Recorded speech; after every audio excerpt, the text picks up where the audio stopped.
An insider has dropped a bombshell Islanders trade report talking about a trade that did not happen at the draft as the Islanders rejected it, and also talked about what trade is likely coming next for the New York Islanders. We're going to discuss it on this episode of Islanders Digest. The Islanders are in a really good spot right now for the offseason, as I think Darsh has accomplished everything he wants to accomplish, but there's still a lot of opportunity in the NHL, especially considering how many teams have not accomplished what they need to accomplish, and as that continues, as the offseason goes on, teams are going to continue to get more and more desperate as even less players are going to be available. Insiders have talked about how it seems like this year every single team is attempting to get better, and it seems like that's true, as we have not seen that many selling trades at all. In fact, one of the only selling trades we have seen was the Islanders selling off Noah Dobson for 2 first-round picks. So considering Darsh has already shown that he's willing to do this if the price is right, it's be really interesting to see what happens next for the Islanders this offseason or going into the season.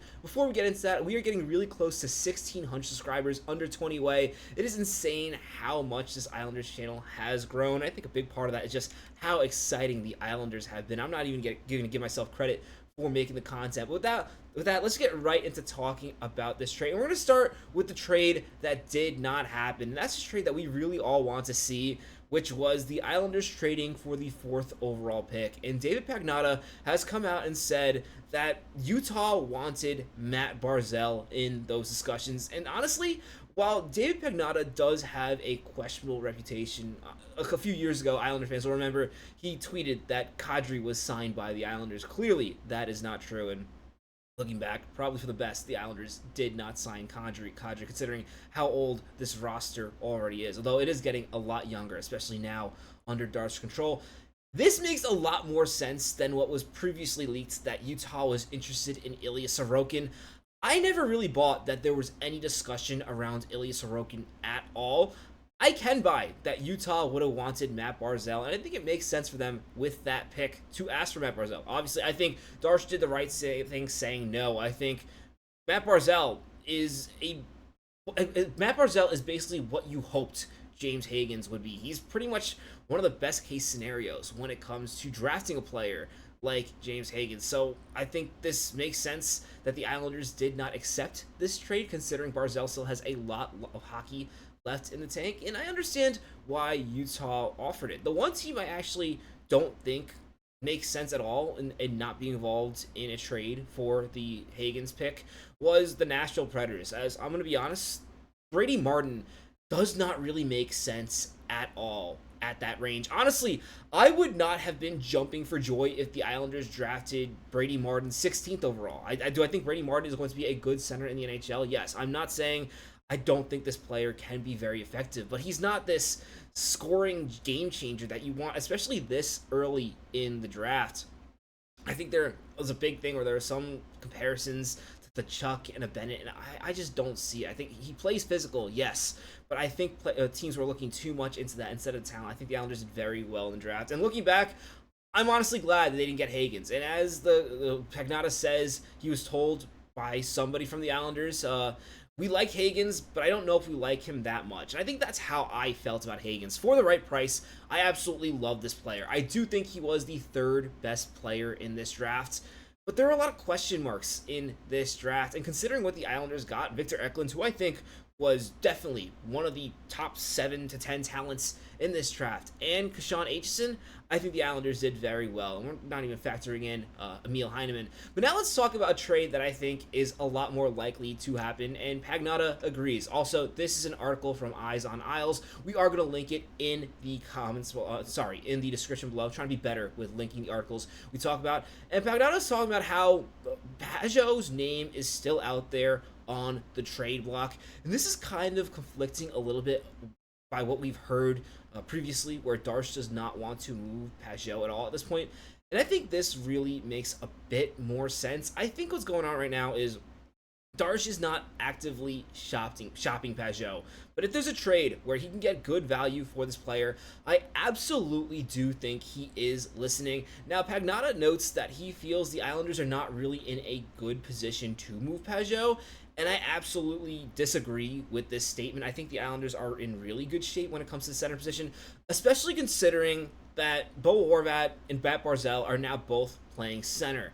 I know some reporters are not convinced that this will be the case all season, but this is what Darsh has said. This is what Patrick Waugh has said, and Patrick Waugh has made it very clear points that he thinks that Mathew Barzal is more valuable as a center. So, especially considering the signings we've had this year, I think they're both playing center. As a result, while I think Pageau is a very good third line center, he's not one that you can't move. And I don't think there's really any issue if you have a player like Casey Ciziquez play on the third line, especially this year, which is supposed to be a transitionary year. I don't think that's the worst case scenario. Another player this article really talks about is Callum Richie.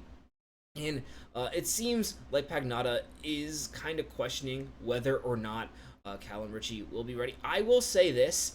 I think that Callum Richie does have a good chance at making the NHL roster. And one thing I do want to push back on, because it seems like a lot of times when we're talking about a Pageau trade, instantly we talk about Callum Richie as if these two players cannot play on the team at the same time. And one thing I've really been thinking about, and part of this is I've been really talking about how if Pageau gets traded, then Callum Richie is going to be the third line center. One thing you have to consider Callum Richie, if he makes the Islanders, does not have to start as a center. That is not the only position he can play.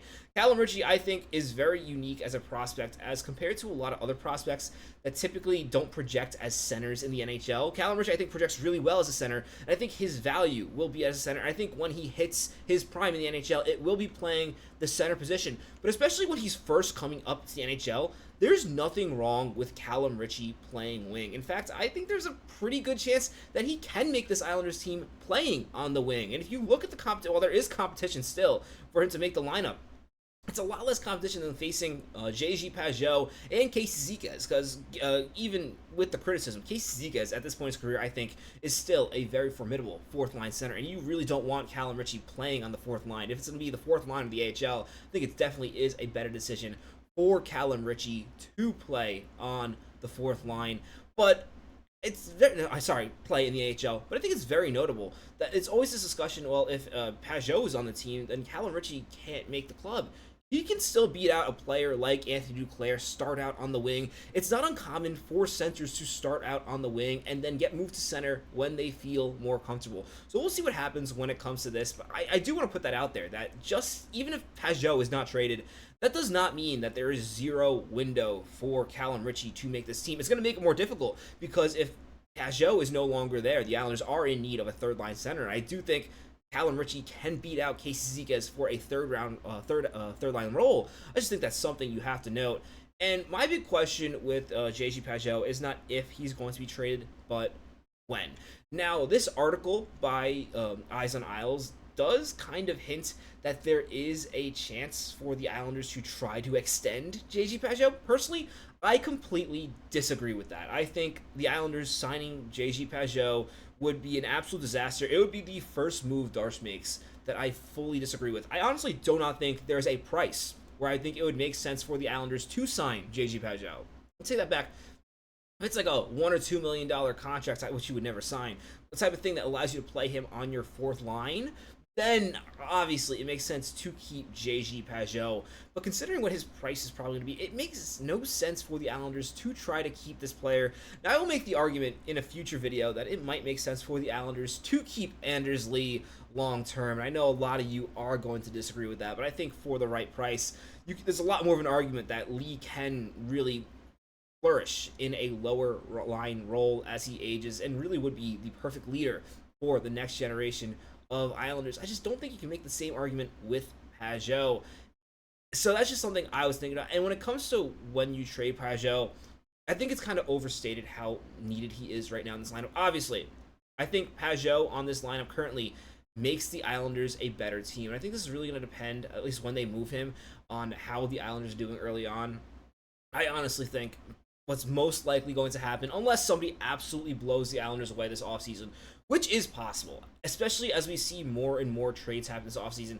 It's clear that most teams in the NHL are very disappointed with how their offseason turned out. And if you're a team that did not get a second or third line center and you're sitting there, say the Montreal, and I'm not saying the Montreal Canadiens are the best fit, but you're the Montreal Canadiens and you currently have Kirby Dach as your second line center. There are a lot of teams that are very disappointed in the center position. They're definitely interested in JG Pageau. So that's something to definitely keep a lookout as the offseason continues. But I really think this is a player who Matthew Darsh is going to trade at the trade deadline, where it's going to be easier to trade. I do think the one thing I will say, while it might be questionable to kind of have Callum Richie make the team right away, because if he struggles, then there's no one else. Obviously, you put Casey Zikas. I don't think that's the long-term goal. I think there's a possibility that it might make more sense to start Callum Richie in the AHL and then bring him up by the trade deadline and then move Pageau then.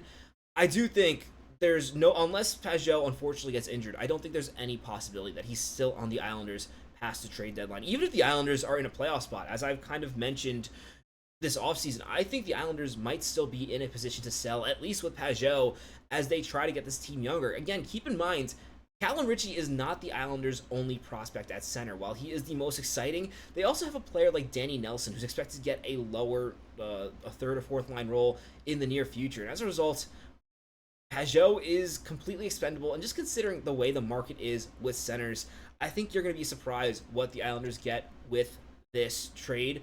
One thing I am thinking about, though, is you got to keep in mind, a lot of people are talking about a first-round pick. I wonder if the Islanders more look for a prospect of a first-round caliber or something like that, just because a lot of teams that are currently contending and need centers don't really have that many first-round picks available. And you also got to consider, even in a strong draft, realistically, any team that's traded for JG Pageau, that pick is not going to be very high. So I would actually expect this to be a more prospect or young player driven trade. But let me know what you think in the comments below. What would you think if the Islanders re-signed JG Pageau? Because this article mentions it, and I think that would be an absolutely horrendous idea. But I'd love to know your thoughts in the comments. As always, if you haven't already, be sure to subscribe to the channel. I'm your host, Patrick Nilan. Catch you on the next episode of Islanders Digest. Let's go, Islanders!